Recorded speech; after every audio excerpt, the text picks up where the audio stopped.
Okay, hey guys, welcome back to my channel, or welcome to my channel. If you've never seen my face before, hi, I'm Jade. And let's just jump right into the video. As you can tell by the title, I'm going to be recapping episode 4 of Survivor Season 41.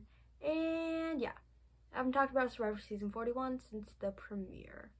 And I'd like to apologize for that. I feel really bad, and this really was something I wanted to do. So I'm gonna try to make time to do this from now on. But I think I'm gonna have it every other week and just like do 2 episodes. So I'll have 5 and 6 together, 7 and 8. 9 and 10, etc. But I'll try to keep on schedule with every other week and have actual things to say. But I just wanted to give you the rundown of what I was thinking about the season so far, and specifically episode 4. So with that being said, let's get into it. Okay, so I'd first just like to talk about my thoughts overall on some of the twists this season that I haven't gotten to talk about yet. So first, the idol say a catchphrase thing. At first I was really mad and I thought it was stupid. Like, I thought it was fun, but for Survivor I was mad at it because I was like, oh, Survivor, what are you doing? Like, that's so annoying. But then I realized that they don't have to say it every time, so I was like, okay, that's fine. But then Xander said it a second time, and I was like, is he gonna like try to say this every single challenge? Like, that's not smart. But I guess that's his choice. So I actually don't mind the phrases now, and they are funny, very funny. And yeah, and then other twists, the beware advantages. I think it's cool, but like, I mean, anyone's gonna pick it up. I don't like the idea that they can just be losing their votes. Like, the votes this season are so, like, you can lose one, you can gain one, and I just think it's kind of stupid. So I don't really like the losing and the gaining of votes thing, but whatever. Like, everyone's, like, someone's gonna, like, I feel like with this race, someone could have, like, 4 votes, and someone could have, like, -17, so whatever. Let's see, what are some of the other twists and oh, I love though that when you get the beware advantage that you like get to meet other people, or when you get sent to Mountain Hill Island or whatever, like you get to interact with other people. Because I'm not sure, it could happen, but I think with the shortened season, like, we're already on episode 4 and they're on like day 8, but it feels like I'm like, oh, we should be merging soon. So we could still get a swap, but I feel like that would have had to have been like next episode, and we haven't yet. So I feel like we may possibly not be getting a swap this season. And if we aren't, I like that they're having people be able to interact with people from the other tribes in the way of the twists. The way of the twist this season. So I think that's pretty cool. And then last about that I have to say about this season is with the game within the game. So I was kind of down on it at first. I was like, oh, this is so easy, it's stupid. Well, I had to eat my words this week, because this week was the first week that I actually had a lot of trouble with it. I had to click the hint this week. I had a hard time, and I think it was kind of hard for me this week. So then, so I'm less down on that, and I do think it's fun because I just like puzzles and stuff. So yeah, that's it about the show in general, and let's get on to how I feel about the episode. Episode 4, they hate me 'cause they ain't me. I think that's the phrase. Okay, so in this episode, we start off with the Green Tribe, which I've given the 3 tribes a name each. The Blue Tribe is like the winningest tribe. The Yellow Tribe is the lovable underdogs tribe, and the Green Tribe is the hot mess tribe. So I think that reigns pretty true, and no one would fight me on that. Yeah? No? Yeah? I would say so. So pretty much, we start off at the hot mess tribe, because I don't know their names. It's like Luvu, Uvu, Duvu. So yeah, Green Tribe, and Jeannie is mad at the rest of her tribe for leaving her out on the Brad blind side. And they're fighting, or like, not exactly fighting, but yeah. And then Shan all of a sudden is like, drops a bomb, and she's like, guess what? I knew about Brad's advantages, and I was his number 1, not you, so ha ha ha. So at that time, I'm like, what is she doing? This, like, she makes no sense. But, and then JD's like, what? Because the previous, day, I don't know, last episode, in episode 3, Shan was mad at JD for withholding information from him, but he finds out that she was withholding information from him, if that makes sense. So that's the happenings at the Green Tribe to this point. Okay, so then we have a reward challenge, and I thought it would look like a fun one, and I can't remember which part, but one of the parts, I feel like that was what Michelle couldn't do in Winners at War, and she was like stuck on it forever, but then she caught up and won anyways because she was good at the puzzle. I feel like that was the one, but anywho, it's a reward challenge, so yada yada yada. But it was cool, and we had it where Heather was upset about Heather was upset because she couldn't do it, so then she lost the winningest tribe another win, but then they comforted her, and Jeff was doing his Jeff thing that he's been doing lately. I don't know, Jeff's been super comforting lately. He's like, I feel like Jeff is just trying to re-find himself and maybe going through a bit of a crisis. I don't know. But anywho, so that happens, and the winners of the reward challenge, I do believe it's the yellow tribe. I'd like to retract my previous statement. Green won, yellow got second.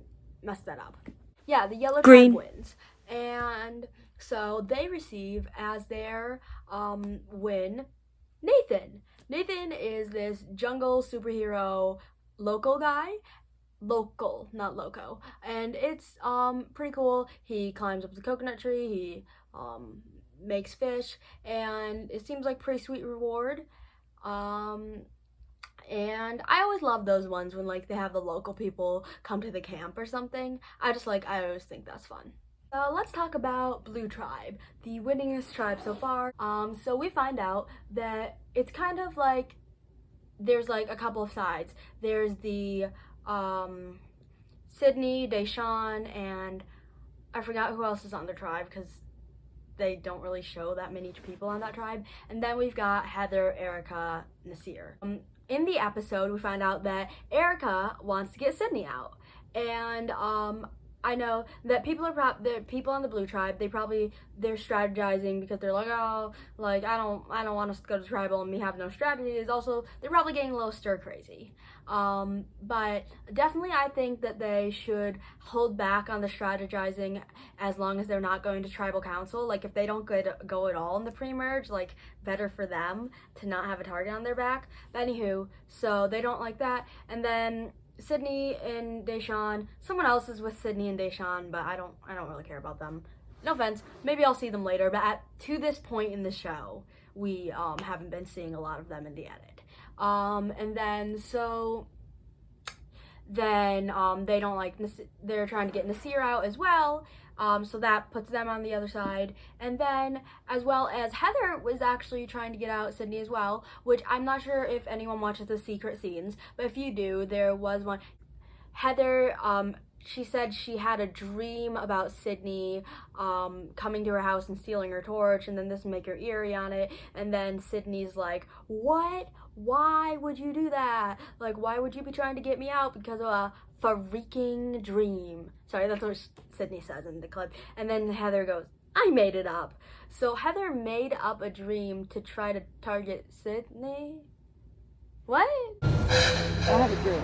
You came to my house and stole my torch. I listened to my dreams. She's gonna try to gun for me because of a freaking dream. I made it up. And Sydney just has this great confessional, and I know people are mad at it, and yes, it's very egotistical, and something that I wouldn't choose to say, but I think I'm just gonna play it. Yeah. Wow. Like, what is it about me? I am like the threat of threats. Like, I'm savvy, I'm good looking, I'm a physical threat. I think they just hate me. They love to hate me. They hate me because they ain't me. Okay, so we've seen that. What is Sydney?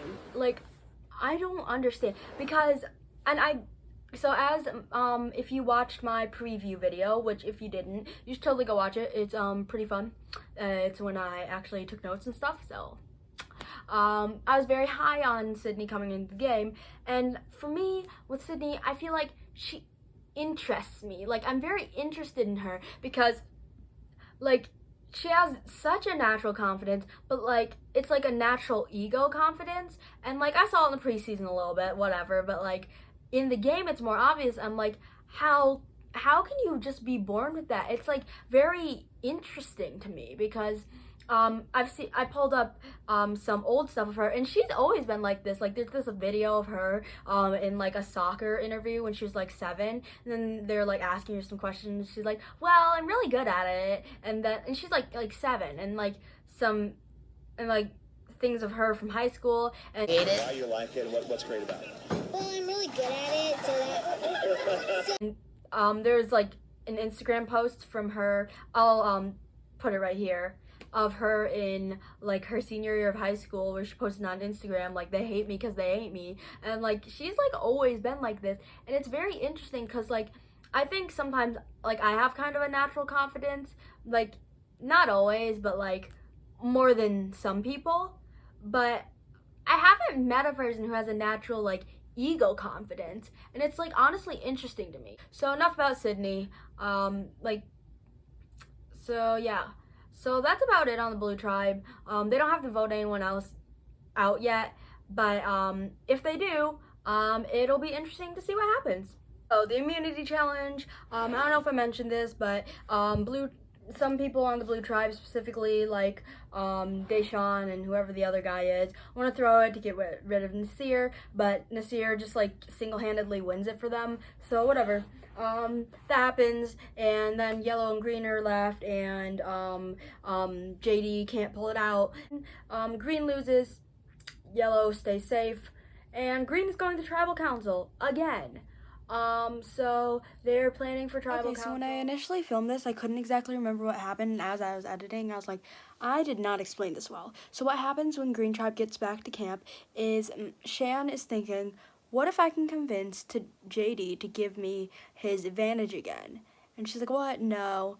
And she does it. She talks to JD and convinces him like, oh, it would just make me feel better. And she's like, what? And JD's like, wow, Shan's like really paranoid. This is kind of annoying, but like whatever. But like I'm not gonna do that again. But like that'd be stupid. But then he dies. And Shan is great. Like in the beginning of the episode, her stocks were like, but then in this part, it shot back up, and she hums her little song, the and I can't believe she hums that out loud. Like I thought she was just like making that up in the confessional once, but like this is a legit thing. And yeah, so Shan thumbs up, JD thumbs down.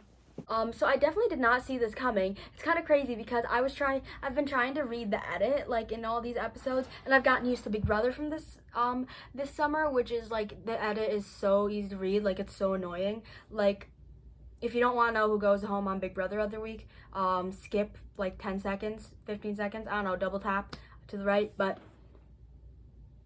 whoever go on the Thursday night episode every week on Big Brother, whoever there's 2 people on the block, whichever person they show them talking about voting out the most is the person who's staying. Like, they don't know that for sure, but like usually production pretty much knows who's going home. So yeah, but the Survivor edit, I was not prepared for the Survivor, since Survivor 41, so I wasn't used to the Survivor edit, and the Survivor editors do much better job because I had no idea who was going home. I haven't had like an idea who was going home like any of the times. Well, maybe I've had like a hankering, but I did not think JD was going home. I don't really remember who I thought was going home, but it wasn't JD. I know that for sure. And yeah, so he goes home. He seems like a nice guy, someone that I would want to hang out with after. But at the same time, he was very young. He was 20 years old. He was closer in age with me than most of the rest of the cast. So,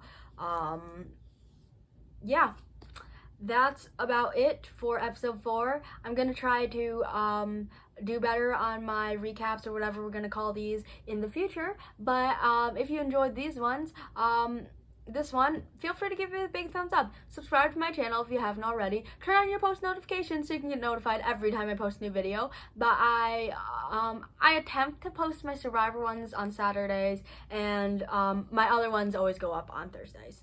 Or I wouldn't say always, but I'd say majority of the time they go up on Thursdays. Thank you so much for watching, and I will see you next video. Bye! Oh, no casuals bus ride because I was gone for a while in Casualfournia, so I wasn't able to ask the kids on my bus how they felt about the episode. But I'll try to bring that back for my episode 5-6 recap. But yeah, and if you have any questions or things you want me to talk about specifically, DM me. I'll put my Instagram right there. It's also in the description of this video. So yeah, bye! Oh, wait, last thing, I'm sorry, but I think I'm posting this on Rob Sesternino's birthday, so happy birthday, Rob Sesternino!